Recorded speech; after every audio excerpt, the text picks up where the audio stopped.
வணக்கம். Welcome to கதை திரட்டு. இந்த வீடியோவில் நம்ம என்ன கதை கேட்க போகிறோம்னா, எழுத்தாளர் பிவிஆர் அவர்கள் எழுதிய மிலாட் கதையின் 3வது பகுதி.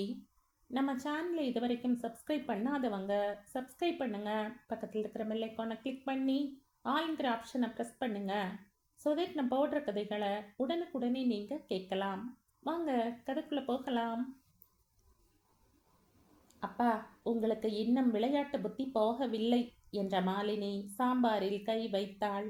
சுஜா இப்போது அப்பாவையும் பார்க்கவில்லை. ராகவன் கண்முன் தோன்றினான். அவன் அவளை கையை உதறுவது போல உதறிவிட்டான். அவளுடைய உறுதியான எண்ணம், நம்பிக்கை எல்லாம் தகர்ந்து விட்டன. அப்பா சொல்வது போல ராகவனுக்கு தொழில்தான் முக்கியம். அவள் இல்லையா? தொழிலுக்கு இடம் கொடுத்துவிட்டு மீதி இருந்தால்தான் அதில் அவளுக்கு கிடைக்குமா? அப்படியானால் ராகவனுடைய மனதில் அவள் எந்த அளவு இடம் பெற்றிருக்கிறாள்?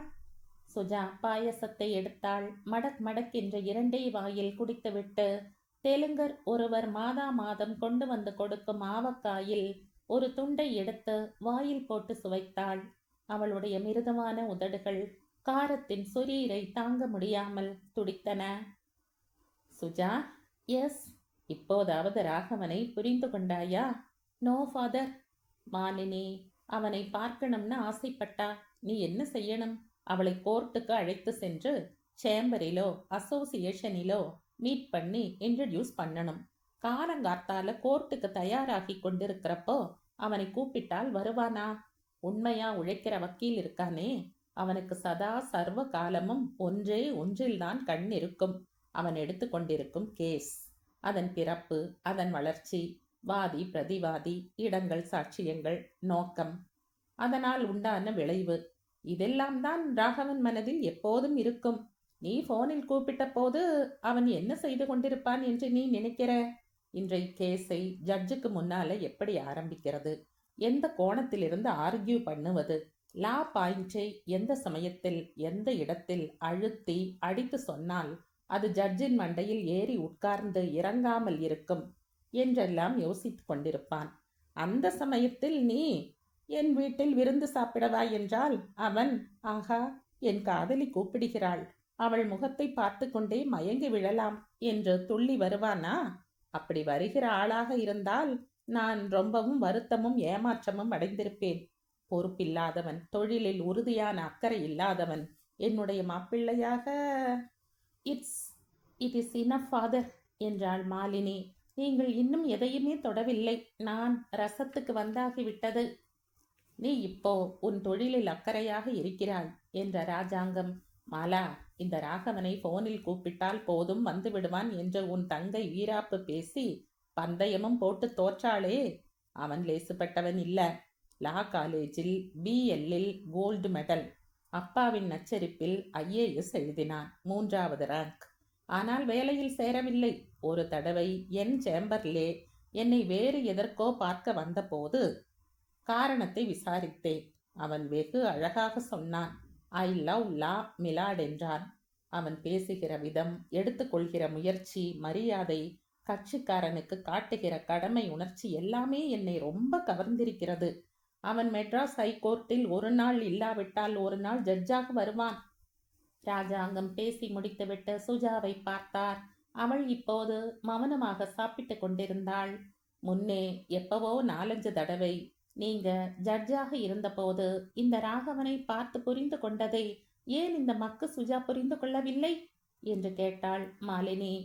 காரணம், நான் அவனை ஒரு அட்வொகேட்டாக, நீதியை நிலைநிறுத்த முயலும் ஜட்ஜின் தோழனாக பார்த்தேன். உன் தங்கை அவனை ஒரு ஆணாக, காதலனாக, எதிர்கால கணவனாக பார்த்தாள். Anyway I will have to miss him today என்ற மாலினி சுஜா பக்கம் திரும்பினாள். அவளுடைய கண்களின் சிவப்பு இன்னும் மங்கவில்லை. சுஜா, என்னக்கா?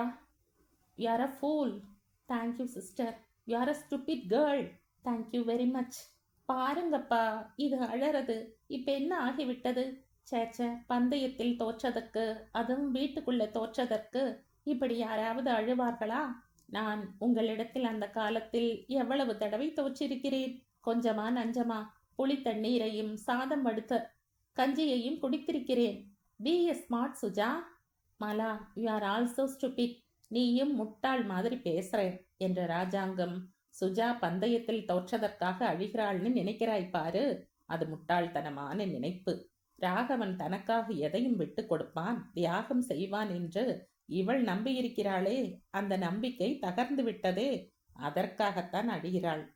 தான் நினைக்கிறபடி அவன் தன்னை காதலிக்கவில்லையோ என்ற சந்தேகம் அவளுக்குள் முளைத்து விட்டது. நான் சொல்வதில் தப்பு இல்லையே சுஜா, உண்மையை சொல்லணும் என்றார். சுஜா வாயையே திறக்கவில்லை.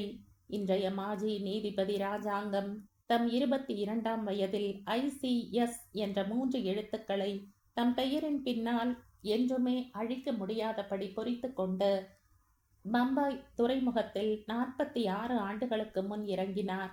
காவி வேஷ்டியும் கிழிசல் கோட்டுமாய் கையில் பிரம்பை வைத்து கொண்டு நாள் பூராவும் 7வது 8வது வகுப்பு மாணவர்களுடன் மன்றாடும் அவருடைய தந்தை முகத்து மஞ்சள் சூரிய ஒளியில் மின்ன, காதின் சிவப்புத்தோடு தன் பழமையில் வெட்கப்பட்டு மங்கி நிற்க, அரக்கு நிற புடவையின் ஒட்டு தையல்களை யாரும் பார்க்க கூடாதே என்று மனம் ஏங்கும் மனைவியுடன் கப்பலில் இருந்து இறங்கும் கும்பலில் பிள்ளையை தேடினார். ராத்திரி செத்தால் விளக்குக்கு எண்ணெய் இல்லை, பகலில் செத்தால் வாய்க்கு அரிசி இல்லை என்கிற நிலையில் எலிமெண்டரி ஸ்கூல் வாத்தியார் 15 ரூபாய் சம்பளத்தில் போராடி கொண்டிருந்த காலம்.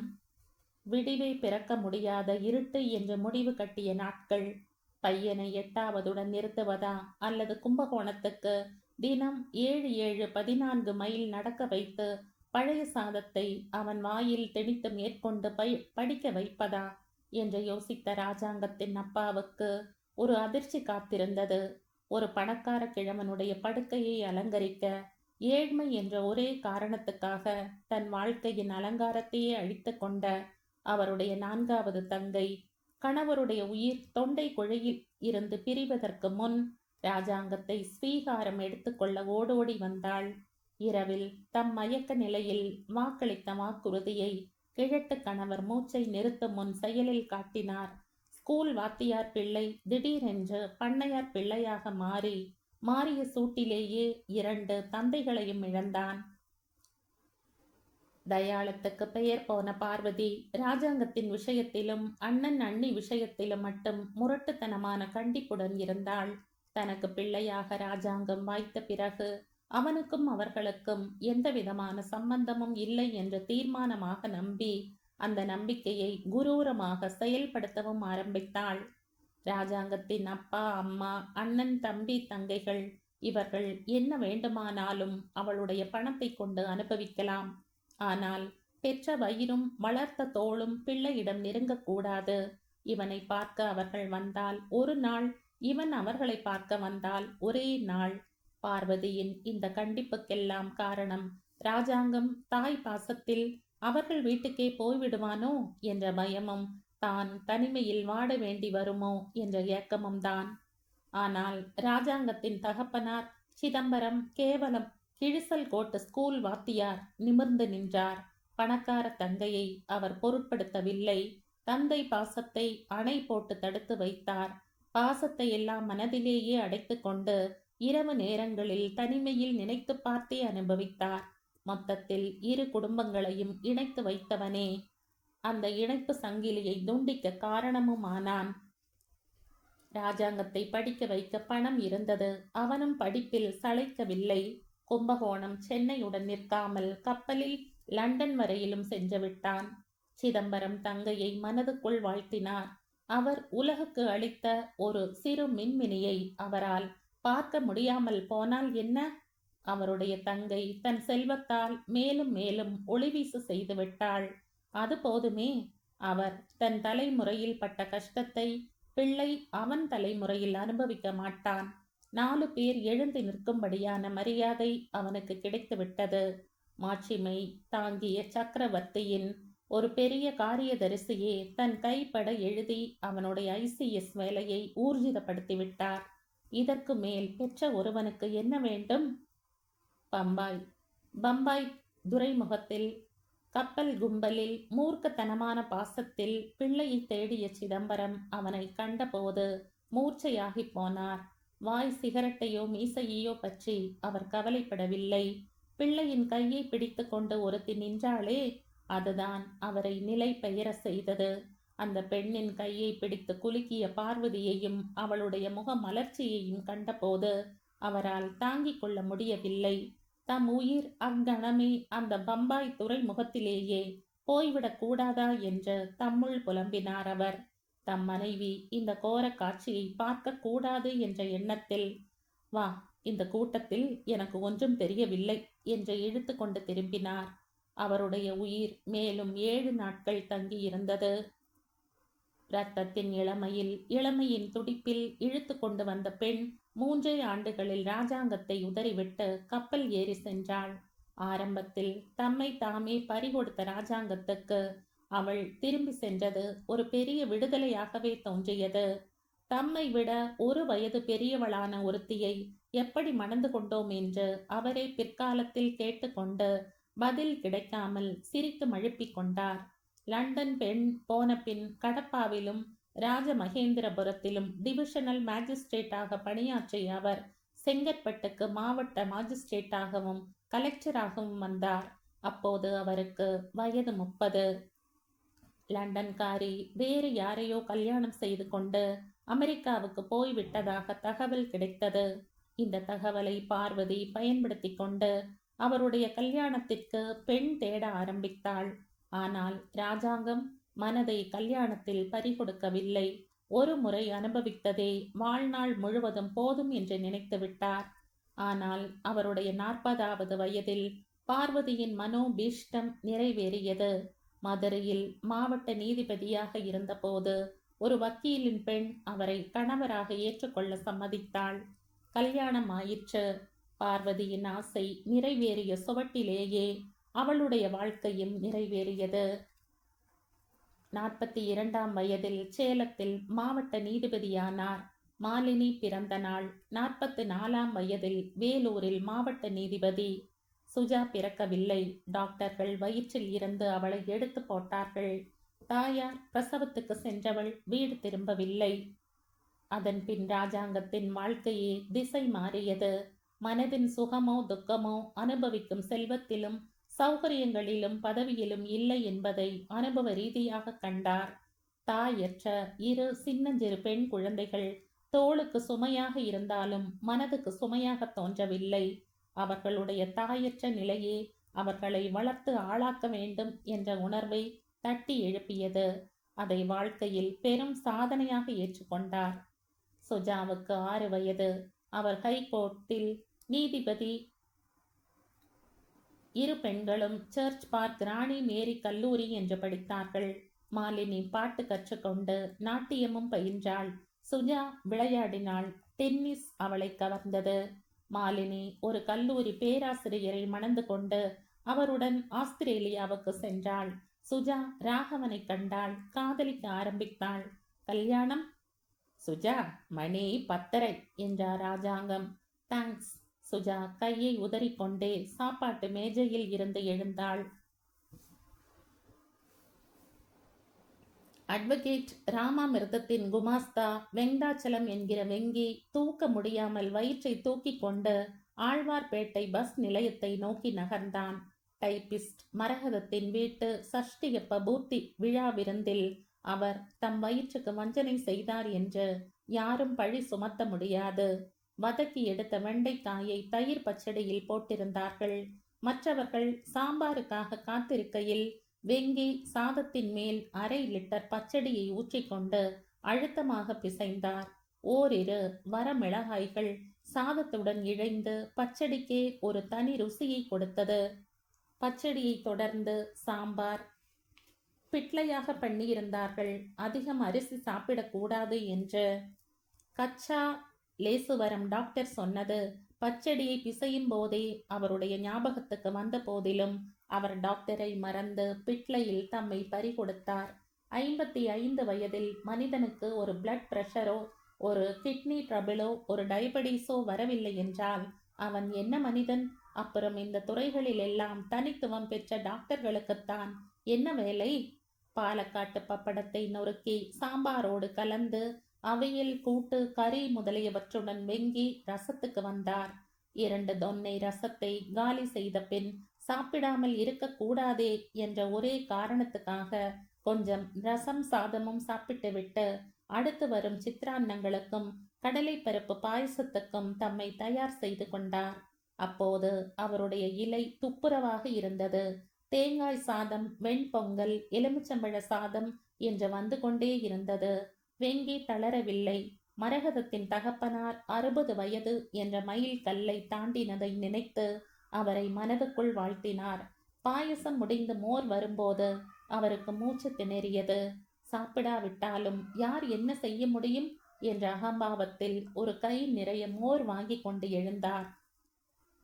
சாப்பிட்ட களைப்பு ஆற ஒரு குட்டி தூக்கம் போட வேண்டும் என்ற ஆசைதான். ஆனால் கோர்ட்டில் ஏகப்பட்ட வேலை இருக்கிறதே. கேஸ் கட்டுக்களையும் லா புத்தகங்களையும் கேஸ் வாரியாக எடுத்து வைக்கணும். ஸ்டாம்ப் பேப்பர் வாங்க வேண்டும். பேங்குக்கு போய் பணம் எடுத்து ராமாமிர்தத்திடம் கொடுக்க வேண்டும். ராகவன் என்னென்ன புது வேலைகள் வேறு கொடுக்கிறானோ. வாய் நிறைய வெற்றிலையை குதப்பிக் கொண்டே வெங்கி தளர் நடை போட்டார். மணி 10:30 தான் என்றாலும் வெயில் மண்டையை பிளந்தது. 2 பர்லாங்கு நடப்பதற்குள் மூச்சு வாங்கியது. கேவலம் நாக்குக்கு மட்டும் பிடித்த ருசியை இதை விட்டால் வேறு இன்பம் கிடையாது என்ற வயிற்றை நிரப்பும் பேதமையை நினைத்து ஆத்திரப்பட்டார். வாயிலிருந்து தொண்டை குழாய் வரை மட்டுமே ஒரு சில வினாடிகள் தங்கி அதன் பின் கரைந்து அழியும் சாப்பாட்டின் மீது மனிதன் ஏன் இவ்வளவு நாட்டம் செலுத்த வேண்டும்? நாக்கை அடக்க வேண்டும் என்ற புத்திமதி சொல்கிறவர்கள் வெறும் பேச்சை மட்டும் நினைத்து சொல்லவில்லை, சாப்பாட்டு விஷயத்தையும் கருதித்தான் சொன்னார்கள் என்ற ஞானோதயம் அவருள் பிறந்தது. இந்த ஞானோதயம் அவருடைய உள்ளத்தில் சுடர்விட அவர் ஆழ்வார்பேட்டை பஸ் நிலையத்தை அடைந்தார். 23, 23A, 45, 44 எல்லாம் வந்தனவே தவிர 44, 4 எல்லாம் வந்தனவே தவிர 3, 5 வரவே இல்லை. கடைசியில் ஒரு 5 வந்து அலட்சியப்படுத்தி சென்றது. டாக்ஸியில் செல்ல மனம் வரவில்லை. யாராவது வக்கீல்களுடைய கார்கள் வருகின்றனவா என்று பார்க்க பிளாட்பாரத்தை விட்டு இறங்கினார். ஒரு நிமிடம் கூட பார்த்திருக்க மாட்டார். சுஜா காரை வேகமாக ஓட்டிக்கொண்டு வருவது தெரிந்தது. அடுத்த கணம் தெருவின் நடுவே நின்ற கையை நீட்டினார். கார் நின்றது. வெங்கடாச்சலம் எனும் வெங்கி சிரித்து கொண்டே சில வார்த்தைகளை உதிர்த்தவராய் காரில் ஏறி உட்கார்ந்து கொண்டார். 8வது பாரம் படித்தோமோ இல்லையோ என்ற வெங்கிக்கு நினைவு இல்லை. முத்தியாலுப்பேட்டை ஹைஸ்கூலில் ஏதோ படித்தார் என்பது மட்டும் அவருக்கு தெரியும். அப்பா மண்ணடியில் ஒரு எண்ணெய் வியாபாரியிடம் கணக்கு எழுதி அவர் கொடுத்த போதாத ஊதியத்தை ஈடுகட்ட அவ்வப்போது 1 டின் 2 டின் என்று அனாமத்தாக விற்று பணத்தை எடுத்து கொண்டார். எண்ணெய் வியாபாரிக்கு அவர் செய்யும் வித்தை தெரிந்ததுதான். ஆனாலும் பொருட்படுத்தவில்லை. சம்பளத்தை அதிகமாக்கினாலும் பழக்கம் நின்றுவிடப் போவதில்லை என்று அவருக்கு தெரியும். காலையில் 8 மணிக்கு சென்று இரவு 10 மணிக்கு மேல் திரும்பி வந்த வெங்கியின் தந்தை அவனை அவனுடைய ஆண்டு நிறைவுக்கு பின் பார்த்ததில்லை. பார்த்திருந்தாலும் கவனித்ததில்லை. மொத்தத்தில் வெங்கி இளம் பருவத்திலேயே ஒரு சுதந்திர பட்சியானான். 16 அல்லது 17 வயதில் அம்மாவும் அவளை தொடர்ந்து அப்பாவும் திடீரென்று காலமாகிவிடவே அவன் ஏகாங்கினியானான். அம்மா அடிக்கடி அவனிடம் சொல்வாள், டேய், கண் இருக்கும்போது காட்சி தெரியாதடா என்று. அது எவ்வளவு உண்மை என்பதை வெங்கி பெற்றோரின் மரணத்துக்கு பின் உணர்ந்தான். ஆனால் இந்த உணர்வினால் அவன் எந்த திசையிலும் வீறு கொண்டு எழுந்து பாயவில்லை. யோசனை செய்தான். நின்று நிதானமாக யோசனை செய்தான். சென்னை ஹைகோர்ட் வெராந்தாக்கள் அவனுக்கு இடம் அளித்தன. வாட்ச்மேன்கள் மயில்சாமி, பன்னீர்செல்வம், பியூன், ராமாஞ்சலம் போன்றவர்கள் பரிச்சயமானார்கள். அந்த வக்கீலுக்கும் இந்த கட்சிக்காரனுக்கும் எடுபிடி வேலைகள் செய்தான். ஒரு பாட்டி தயார் பண்ணி கொடுத்த முறுக்கையும் மசால் வடையையும் விற்று ஏதோ சம்பாதித்தான். ஆனால் நாளாவட்டத்தில் அவனை ஹைகோர்ட்டும் வக்கீல்களும் தான் கவர்ந்தார்களே தவிர பியூன்களும் மசால் வடையும் கவரவில்லை. எதிர்பாராத நிகழ்ச்சியாக ராமாமிர்தத்தின் குமாஸ்தா தேசிகனுடைய பரிச்சயம் ஏற்பட்டது. தேசிகனுக்கு வெங்கி மேல் அவர் உணர்ந்தறியாத அன்பும் அபிமானமும் பிறந்தன. தம் தொழிலை கொஞ்சம் கொஞ்சமாக சொல்லிக் கொடுத்து ஓரிரு வருடங்களில் அவனை தயார் செய்தார். 5வது ஆண்டு தேசிகன் தமது ஒரே பெண் ரங்கி என்கிற ரங்கநாயகியை அவனுக்கு கல்யாணம் செய்து கொடுத்தார். பழமையில் ஊறியவராக இருந்தாலும் தேசிகன் முற்போக்கு பார்வையுடன் செய்த இந்த காரியத்தை ராமாமிர்தமே பாராட்டினார்.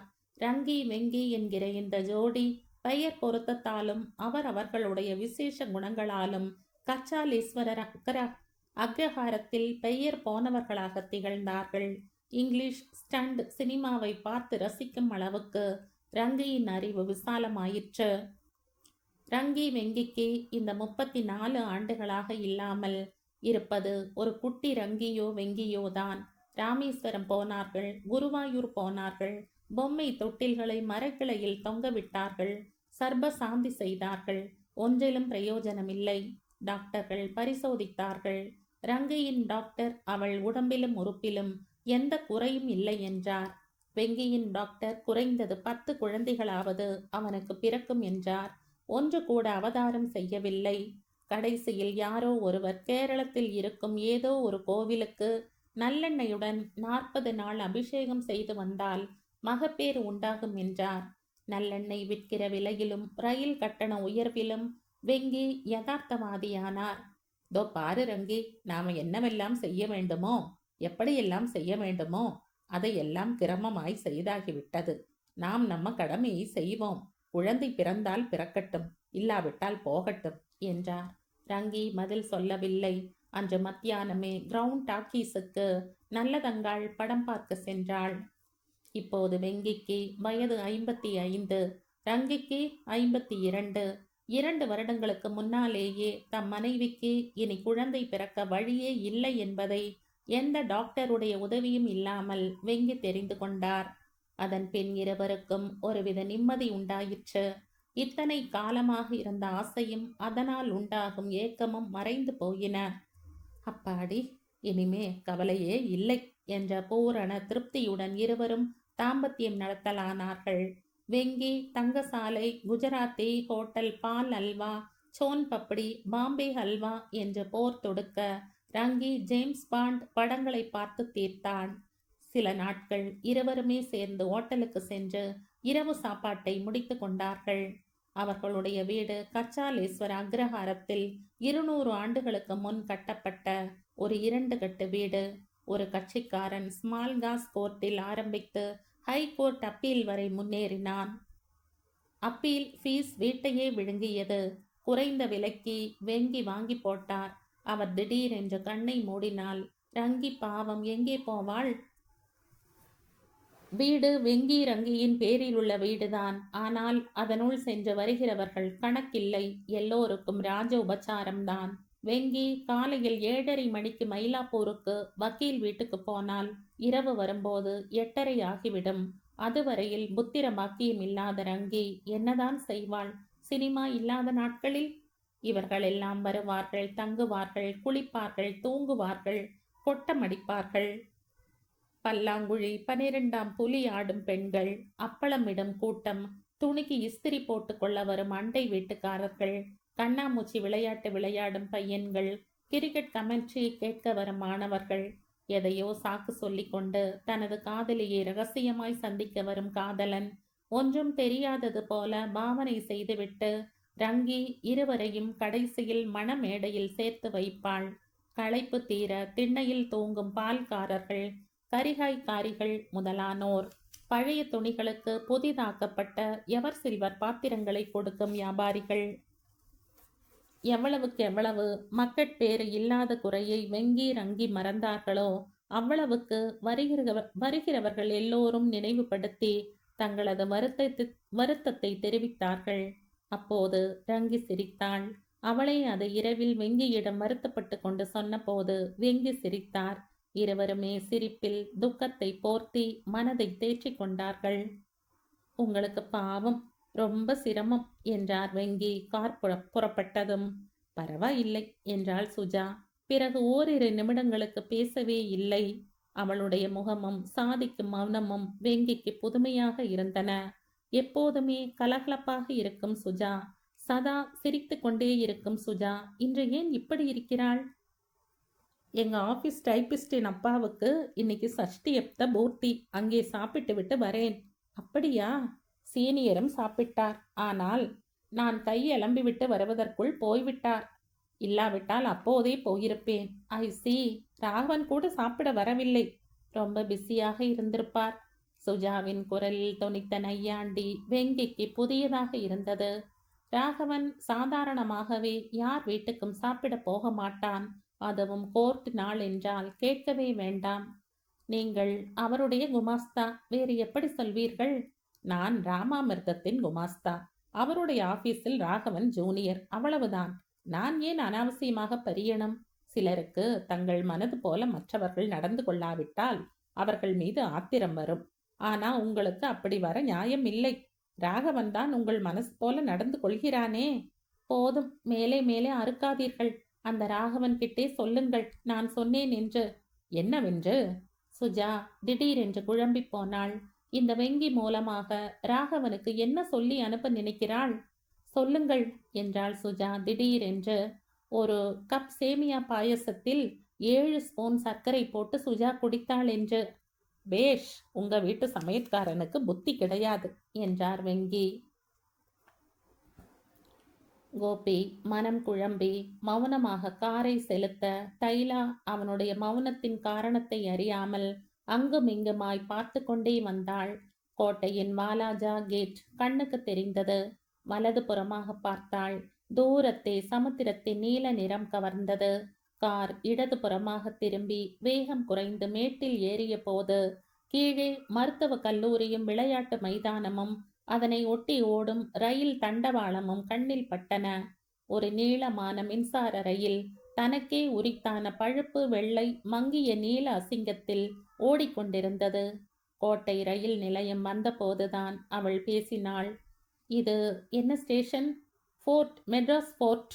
இங்கே ஏறினால் சென்ட்ரலில் இறங்க முடியாது அல்லவா? பார்க்கில் இறங்கி நடந்தால் சென்ட்ரலுக்கு போகலாம்.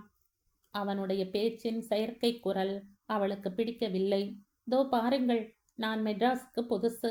ஒரு வழக்கிலே காலை விட்டு கொண்டு எப்போ கால் வெளியே வரும் என்று காத்து கொண்டிருக்கிறேன். என் வாழ்க்கையில் இதுவரையில் யாரும் என்னை பொருட்படுத்தாமலோ அலட்சியம் செய்தோ பேசியதில்லை. இப்போ நீங்கள் முதல் தடவையாக. நானும் மேலே பேசாமல் கோபி நிறுத்தினான். எனக்கு புரிகிறது. நான் வாதி, நீங்கள் பிரதிவாதி. ஆனால் உண்மையான வாதி என் சித்தப்பா, பிரதிவாதி உங்கள் அப்பா. இதை உங்களால் புரிந்து கொள்ள முடியாமல் போனால் என்னை நீங்கள் நட்ட நடுத்தெருவிலே வேண்டுமானாலும் இறக்கி விடுங்கள். ஹைகோர்ட் வந்துவிட்டது. அங்கேயே இறக்கி விடுகிறேன். ஆனால் ஒன்று, இந்த கேஸ் தோற்றால் நான் கையை கட்டிக்கொண்டு அடையாறு பங்களாவை ஒரு தங்கத்தட்டில் வைத்து கொடுக்க போவதில்லை. பித்தளை தட்டே போதும். தைலா சிரித்தாள். கோபிக்கு ஆத்திரப்பட்டோ கோபப்பட்டோ பழக்கம் இல்லை. ஆனால் இப்போது அவனையும் மீறி ஆத்திரம் எழுந்தது. ஃபுல் பெஞ்ச், சுப்ரீம் கோர்ட் என்று போவேன். ஹைகோர்ட் வாசலில் கார் நுழையும் போது தைலா புன்னகையுடன் சொன்னாள். இந்த கட்டிடத்துக்குள் மட்டும்தானே நாம் சண்டை பிடித்துக் கொள்கிறோம். எனக்கு தெரியாது. ஆனால் எனக்கு ஒன்று தெரிகிறது. உங்க முகம், பேச்சு எல்லாம் காலை வெயில் மாதிரி இருக்கிறது. அதுவும் மார்கழி மாதத்து காலை வெயில். வெப்பத்திலும் ஒரு குளிர்ச்சி. நான் இலக்கியம் படிக்கவில்லை என்றான் கோபி காரை நிறுத்திவிட்டு. நான் வேலை முடிந்ததும் கோபாலனுடைய வீட்டுக்குத்தான் திரும்பி போகிறேன். ஆனால் சாயங்காலம் பெட்டியுடன் கிளம்பி விடுவேன் என்றபடி அவள் இறங்கினாள். சந்தோஷம். உண்மையாகவா? நான் வேறு விதமாக நினைத்தேன். எப்படி என்று கோபி கேட்கவில்லை. கோர்ட்டில் நடக்கிற சண்டை குழந்தை சண்டை, பொய் சண்டை. மத்தியஸ்துக்கு அம்மா அப்பா மாமாவிடம் போகிற மாதிரி அண்ணன் தம்பிகள் அப்பா பிள்ளைகள் சிநேகிதர்கள் கோர்ட்டுக்கு போகிறார்கள். அங்கே விரோதிகளாகி அப்புறம் என்றென்றும் விரோதிகளாகவே இருக்கிறார்கள். மிஸ் தைலா?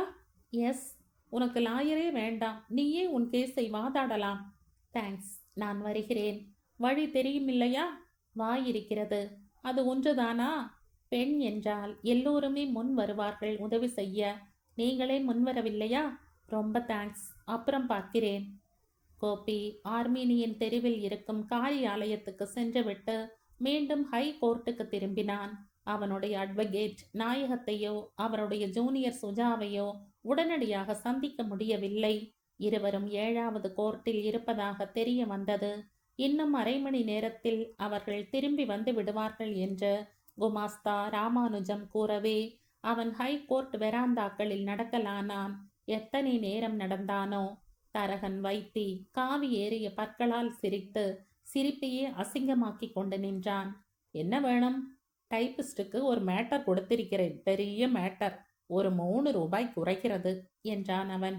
மிஸ்டர் வைத்தி, உங்களை எனக்கு முழுசா 3 நாளைக்கு கூட தெரியாது. என்னிடம் பணம் கேட்க உங்களுக்கு வெட்கமா இல்லை? இல்லை, உங்களுக்கு என்னை முழுசா 3 நாளுக்கு தெரியாமல் இருக்கலாம். ஆனா உங்க அப்பாவையே எனக்கு தெரியும். ஏன் இப்போ நீங்க வேதநாயகத்திடம் போகிறீர்களே, அந்த மேட்டரை பத்தி கூட தெரியும். ஒரு 3 ரூபாய் தான் குறைக்கிறது. 5 கொடுங்கள். நாளைக்கு ஆபீஸ்ல கொண்டு வந்து தரேன். இல்ல வீட்டுக்கே வந்து வேண்டுமானாலும் தரேன். நான் உங்க பக்கத்து வீட்டுக்காரன் தான். அதாவது தெரியுமோ இல்லையோ? என்னிடம் பணம் இல்லை, அதாவது கடனாக கொடுக்க. Thanks mister Gopi. கோபாலன் பெயரை சொல்லி அந்த பெண்கிட்ட கேட்டு வாங்கி இருப்பேன். ஆனா அவளுக்கு என்னை முன்ன பின்ன தெரியாது. அதுவும் இல்லாம பொம்மநாட்டிகள் கிட்ட கடன் வாங்கிறது அவமானம்னு நினைக்கிறவன் நான். எந்த பெண்? வேண்டுமென்றே கோபி கேட்டான். என்ன சார், ஒன்றுமே தெரியாதது மாதிரி கேட்கிறீர்கள்? நேம் தைலா. கோபாலனுடைய அம்மாவுடன் ரயிலில் வந்தவள். இன்னைக்கு அவர் வீட்டிலேயே இறங்கி குளித்து சாப்பிட்டவள். CS118 பிளெயின்டிஃப் ராமாமிர்தத்தை பார்க்க இங்கே வந்திருக்கிறாள். நீங்கள் தான் காரில் டிராப் செய்திருக்கிறீர்கள். எந்த பெண் என்று என்னையே கேட்கிறீர்கள்? மிஸ்டர் வைத்தி, உங்களுக்கு என்ன தொழில்? தரகன் வேலையா, வேவு பார்ப்பதா? 10 மணிக்கு டாக்ஸி கோபாலன் வீட்டு வாசலில் நிற்கிறது. பக்கத்து வீட்டிலிருந்து நான் அதை பார்க்கிறேன். கோபாலனுடைய அம்மா ஒரு பெரிய டின்னை 2 கைகளாலும் தூக்கி கொண்டு இறக்குகிறாள். அப்புறம் ஒரு பெண் ரொம்ப அழகாக இருக்கிறாள். யார் அவள் என்று என் மூளை கேட்கிறது. பதில் தெரிந்து கொள்ள என் பெண்டாட்டி கொல்லைப்புறம் வழியாக போகிறாள். சங்கரியும் என் பெண்டாட்டியும் கோவில் உற்சவங்களுக்கு சேர்ந்து போகிறவர்கள். என் பெண்டாட்டி திரும்பி வந்த புறம் நான் கோர்ட்டுக்கு வந்து விடுகிறேன். அப்புறம் தம்புச்செட்டி தெருவில் இருக்கிற டைப்பிஸ்ட் முத்துவிடம் மேட்டர் கொடுக்கிறேன். திரும்பி நுழையிற போது உங்க கார் நிற்கிறது. அந்த பெண் இறங்குகிறாள். கார் போகிறது. நான் பெண்ணை அணுகுகிறேன். கோபாலனுக்கு என்ன சொந்தம்னு கேட்கிறேன். அவள் ராமாமிர்தத்தின் சேம்பர்ஸ் எங்கே இருக்குன்னு பதில் கேள்வி கேட்கிறாள். சேம்பர்ஸ் வரையிலும் கொண்டு போய் விட்டு விட்டு நிற்கிறேன். கார்த்தாலே ராமாமிர்தம் வீட்டிலே அவரும் ராகவனும் ஒரு பெண்ணை பற்றி பேசிக்கொண்டது ஞாபகத்துக்கு வருகிறது. 2 2 4 என்று என் மூளை சொல்கிறது. அதை கன்ஃபார்ம் பண்றதுக்கு குமாஸ்தா வெங்கி வேறு இருக்கிறார். CS118 அவள் வாதி. போதுமா மிஸ்டர் கோபி? ஒரு 5 ரூபீஸ் ஸ்பேர் பண்ணுகிறீர்களா? CS118 நான் பிரதிவாதி. தெரிஞ்சதை சொல்ற பழக்கம் எனக்கு கிடையாது. ஆனா உங்களை பார்த்தபோது எனக்கு ரொம்ப பெருமையாக இருந்தது. உங்க வயசுல உங்க அப்பா நீங்க இப்போ இருக்கிற மாதிரி தான் இருப்பார். 2 பேரும் ஒரே அச்சு. உங்க அம்மாவும் அவரும் சேர்ந்து நடந்து போன போது பார்வதி பரமேஸ்வரர் மகாவிஷ்ணு மகாலட்சுமி மாதிரி இருக்கும். இன்னைக்கு உங்க 2 பேரையும் சேர்ந்து பார்த்தபோது அப்படித்தான் தோன்றிற்று. அப்புறம்தான் CS118 வாதி பிரதிவாதின்னு தெரிஞ்சது. ஆனால் என்ன, என்னைக்கும் தம்பதிகள் வாதி பிரதிவாதிகள் தான். ஒருத்தருக்கொருத்தர் அடித்து கொண்டால்தான் தாம்பத்தியத்திலே சுகமும் ருசியும் இருக்கும். அந்யோன்யமே சண்டையின் அடிப்படையில் தான் இருக்கு. சரி சரி, நான் ரொம்ப போர் அடிக்கிறேன். பெரிய மேட்டர் கொடுத்திருக்கிறேன். டைப்பிஸ்ட் முத்து ரொம்ப கண்டிப்பு. பணம் கொடுக்காமல் மேட்டரை தரமாட்டான். ஒரு 5 தருகிறீர்களா? நான் முத்துவை விட கண்டிப்புக்காரன். சரி, அப்படியே இருங்கள். போன வாரம் உங்க காரை 4-5 பேராக தள்ளினோம். 4-5 பேரிலே நானும் ஒருத்தன்னு உங்களுக்கு தெரியாம இருக்கலாம். ஆனா அது உங்க கார்னு எனக்கு தெரியும். அன்னைக்கு ஆளுக்கு 8 கொடுத்தேனே, நீங்களும் கையை நீட்டி இருக்கலாம். நான் கூலி வாங்கறதில்லை. கடன் என்கிற பெயரில் தர்மம் தானோ? உங்க கேஸ் தோத்துவிடும். அதை யாரும் தள்ள முடியாது. நான் வரேன். கோபி சிரித்து கொண்டான். வைத்தி மீது அவனுக்கு எரிச்சலை விட அனுதாபம்தான் ஏற்பட்டது. அவனை பற்றி நினைத்து கொண்டிருக்கையிலேயே தைலா அவனை நோக்கி வருவது தெரிந்தது. கோபியிடம் விடை பெற்று கொண்டு இறங்கிய தைலா திரும்பி பார்க்க வேண்டும் என்று எழுந்த ஆசையை அடக்கி கொண்டு நடந்தாள். எதையோ பறி கொடுத்துவிட்டு ஏங்குவது போல அவளுடைய மனம் ஏங்கியது. இந்த கோபியை அவளுக்கு முன்பின் தெரியாது.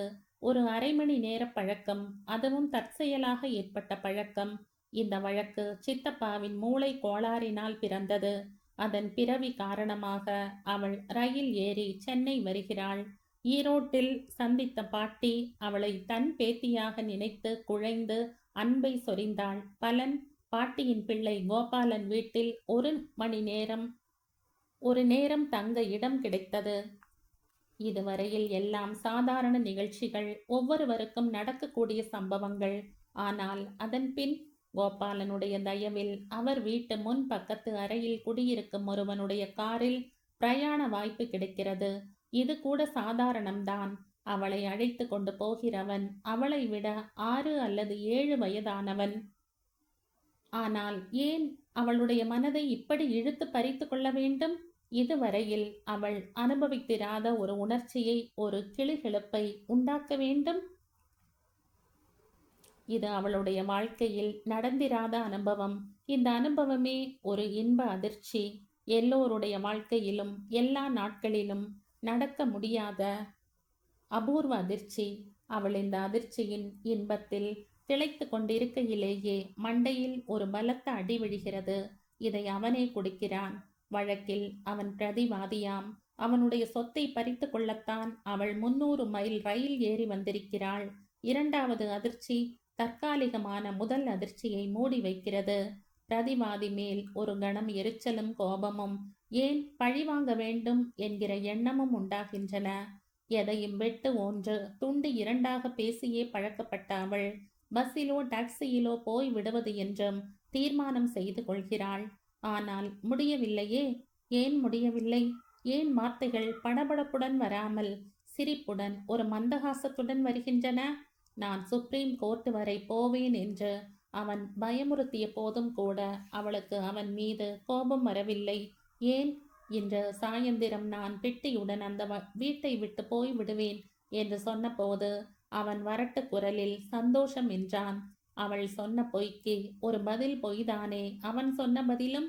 அவன் மனதை அறிந்து கொள்ள அவள் பிரயோகம் செய்த பொய் பலிக்கவில்லை. அவன் தன் உண்மையை சொல்லாமலே இருந்து விட்டான். எல்லாம் சொப்பனம் போல இருக்கிறது. சொப்பனம் பலிக்குமா? அப்படியானால் சொப்பனத்தில் எந்த பகுதி? அவள் பெண்ணாகவும் அவன் ஆணாகவும் வருகிற கட்டமா?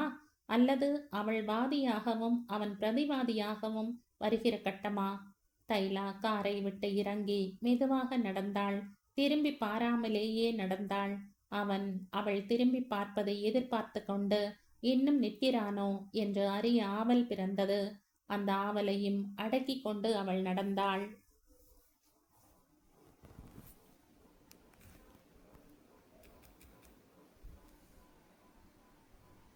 இந்த கதையின் தொடர்ச்சியை அடுத்த பதிவில் கேட்கலாம். நன்றி.